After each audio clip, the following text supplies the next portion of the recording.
ಈಗ ಭಾಳ ಜನ ಅವಾಗ ಹೆಲ್ತು ಕೆನಲ್ ಆಕ್ಸಿಡೆಂಟು ಟೆನ್ಷನ್ ಅಲ್ಲ, ನನ್ನ ಕಿವಿ ನೋವಾಗಿ ನನಗೇನೋ ಒಂದು ರೋಗ ತಗುಲಿತ್ತು. ಈಗ ಆರಾಮಾಗ್ಬಿಟ್ಟೆ, ಫೋನ್ಗಳು ಕಡಿಮೆ ಆಗಿದ್ದಾವೆ, ಮತ್ತು ಬರೋದು ಹೋಗೋದು ಕಡಿಮೆ ಆಗಿದೆ. ಈಗ ಅಲ್ಲೋಗಿ ಕ್ಷೇಮವನದಲ್ಲಿ ಎಲ್ಲ ಬಾಡಿ ಓರಾಯಲ್ ಮಾಡ್ಸ್ಕೊಂಬಂದಿನಿ, ಓರಾಯಲ್ ಮಾಡ್ಸ್ಕೊಂಬಂದು ಚೆನ್ನಾಗದೀನಿ ಅಷ್ಟೇ, ಇನ್ನೇನಿಲ್ಲ. ಇಲ್ಲ ನಾನೇನು ಮೌನ ತಾಳಿಲ್ಲ, ಭಾಳ ತಡ್ಕಾಡಿ ಇರ್ತದೆ ನೋಡಿ. 10 ದಿವಸ ಡೆಲ್ಲಿಗೆ ಹೋಗಿದ್ದೀನಿ, 10-12 ದಿವಸ ಮೌನ ಏನು ತಾಳಿಲ್ಲ. ಚುನಾವಣೆ ಆದಮೇಲೆ 3 ದಿವಸ ಇಲ್ಲೇ ಇದ್ದೀನಿ ನಾನು.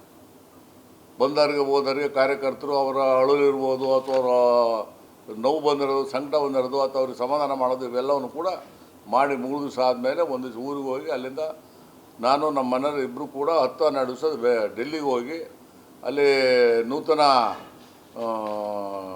ಮಂತ್ರಿಗಳಿಗೆ ಎಲ್ಲರಿಗೂ ಕೂಡ ಅಭಿನಂದನೆ ಸಲ್ಲಿಸಿ ಅಲ್ಲಿಂದ ನಮ್ಮ ಮನೆ ಖಾಲಿ ಮಾಡಬೇಕಾಯಿತು. ನಾನು ಮಾಜಿ MP ಅಂತೇಳಿ ಕಾರ್ಡ್ ತೊಗೋಬೇಕು, ಕಾರ್ ಪಾಸ್ ತೊಗೋಬೇಕು, ಇವೆಲ್ಲವೂ ತಗೊಳ್ಳೋದ್ರಿಂದ 10-12 ದಿವಸ ಆಗಿದೆ, ತಗೊಂಡು ಬಂದಿನಿ. ಅದಾದಮೇಲೆ ನನಗೆ ಧರ್ಮಸ್ಥಳದ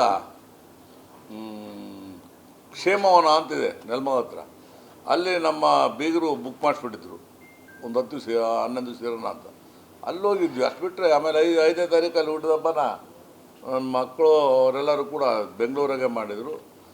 ಇಲ್ಲಿ ನಮ್ಮ ಕಾರ್ಯಕರ್ತರು ನಾವು ಇಲ್ಲಿ ಮಾಡುತ್ತೀವಿ ಅಂದರು, ಬೇಡ ಈಗ ಅಂದಕ್ಕೆ ಈಗ 13ನೇ ತಾರೀಕು ನಾಳೆ ನಮ್ಮೆಲ್ಲ ಕಾರ್ಯಕರ್ತರು ನಾಳೆ ಮಾಡಬೇಕು ಅಂತೇಳಿ ತೀರ್ಮಾನ ಮಾಡಿ ಹುಟ್ಟಿದ ಹಬ್ಬವನ್ನು ಮಾಡ್ತಾಯಿದ್ದಾರೆ.